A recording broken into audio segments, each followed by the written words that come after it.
ದುಡ್ಡು ಎಲ್ಲಿ ಹರಿದಾಡೋದು ಹೇಳಿ ತೋರಿಸ್ರಿ ಅನ್ನೋ ಮಧ್ಯದ ವಾದ ಮಾಡ್ತಾ ಬಂದಿದ್ರು. ಅಲ್ಲೇ ಹಿಡಿತಾಯಿದ್ರು. ಎಲ್ಲೇ ಅದರ ಫೋರ್ಸ್ ಇತ್ತಲ್ಲ ಅಲ್ಲೇ ಹೊಡೆತ ಕೊಡ್ತಾಯಿದ್ರು. ಕೊನೆಗೆ ಬಂದು ನಮ್ಮ ಏಕಸದಸ್ಯ ಪೀಠ ಇದ್ದಿದ್ದು, ಇಲ್ಲಪ್ಪ ಎಂ ನಾಗಪ್ರಸನ್ನ ಅವರ ಈ ಪೀಠ ಇದ್ದಿದ್ದು, ಇಲ್ಲ ಇದು ಲೋಕಾಯುಕ್ತ ಸಂಬಂಧಿಸಿದ್ದು, ಅವ್ರು ಈಗಾಗಲೇ ಕೊಟ್ಟಿದ್ದಾರೆ, ನೀವು ಇದರ ಹಸ್ತಕ್ಷೇಪ ಮಾಡೋ ಅವಶ್ಯಕತೆ ಇಲ್ಲ ಅಂತೇಳಿ ಇಡಿಯನ್ನು ಕೈ ಕಟ್ಟುವಲ್ಲಿ ಯಶಸ್ವಿ ಆಯಿತು.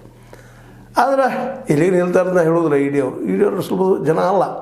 ಯಾಕಂದ್ರೆ ನಾವು ಇತಿಹಾಸವನ್ನು ಗಮನಿಸಿದಾಗ ಇಲ್ಲಿ ಬುದ್ಧಿವಂತ ವರ್ಗದ, ಆ ಬುದ್ಧಿವಂತ ವರ್ಗದ ಒಂದು ಮುಖವಾಣಿನ ನಮ್ಮ RSS ಅಂದರೆ ಸಾಮಾನ್ಯమైన ತಿಳ್ಕೊಳ್ಳೋ ಅವಶ್ಯಕತೆ ಇಲ್ಲ. ಭಾಳ ಬುದ್ಧಿವಂತರು. ಜ್ಯೂಸ್ ಅಂತ ನಾವು ಕರಿತೀವಿ, ಯಹೂದ್ರಿಗಿಂತ ಒಂದು ಮೇರೇನು ಅನ್ನೋಷ್ಟು ಬುದ್ಧಿವಂತರು ಇವರಿಲ್ಲ. ಇಲ್ಲ ಜಾತಿ ನೆಲೆಯಲ್ಲಿ ಮಾತಾಡ್ತಾ ಇಲ್ಲ, ಅದು ಬಿಟ್ಬಿಡ್ರಿ. ಅದನ್ನು ಬ್ರಾಹ್ಮಣ, ಕ್ಷತ್ರಿಯ, ವೈಶ್ಯ, ಶೂದ್ರ ಅವೆಲ್ಲ ಬಿಟ್ಬಿಟ್ರಿ. ಇವರು ಬುದ್ಧಿವಂತ ವರ್ಗದವರು, RSSದವರು. ಅವ್ರಿಗೆ ಅಧಿಕಾರ ಸಿಕ್ಕಿರಲಿಲ್ಲ. ಯಾಕಂದರೆ ಬ್ರಿಟಿಷ್ ಇರುವವರೆಗೆ ಬ್ರಿಟಿಷ್ ಜೊತೆಲಿ ಅವ್ರು ಗುರುತಿಸ್ಕೊಂಡಂಥವ್ರು. ಇವತ್ತು ವೀರ ಸಾವರ್ಕರ್ ಇರಲಿ ಮತ್ತೆ ಹೇಳ್ಬೋದು ಬೇಕಾದಷ್ಟು ಅವರು.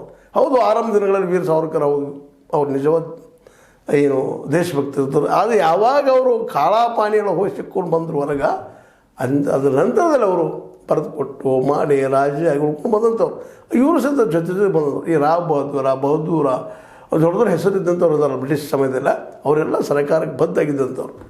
ಆ ಸಂದರ್ಭದಲ್ಲೇ ಗಾಂಧೀಜಿಯವರಾಗಿರ್ಬೋದು, ಇನ್ನುಳಿದವರಾಗಿರ್ಬೋದು ಹೋರಾಟ ಮಾಡಿ ಸ್ವತಂತ್ರ ಕೊಟ್ಟಂಥವ್ರು. ಆ ಮಾತು ಬೇರೆ. ಯಾಕೆ ಈ ಮಾತಿನಲ್ಲಿ ಬಳಸ್ತಾ ಇದ್ದೀನಿ ಅಂತಂದರೆ, ಆ ಬುದ್ಧಿವಂತ ವರ್ಗ ಇಡೀ ದೇಶದ ನಮ್ಮ ಕೈಲಿ ಬಂದದ್ದು. ಇವತ್ತು ನಿಮ್ಗೆ ಗೊತ್ತದ, ಇವತ್ತಿನ ಮ್ಯಾಕ್ಸಿಮಮ್ ಹಿಡಿತೆಲ್ಲ ಅವ್ರ ಕೈಲಿರೋದು. ಈ ಮೇಲ್ವರ್ಣೀಯ ಜನ್ಯ ಜಾತಿಗಳನ್ನೋಕ್ಕಿಂತ ಬುದ್ಧಿವಂತ ವರ್ಗದಲ್ಲಿದ. ಯಾರು ಬುದ್ಧಿವಂತರಿದ್ದಾರೆ, ಯಾರು ಶಿಕ್ಷಿತರಿದ್ದಾರೆ, ಅವ್ರ ಕೈಯಲ್ಲಿ ಈ ದೇಶದ ವ್ಯವಸ್ಥೆ ಸಿಕ್ಕೊಂಡದ.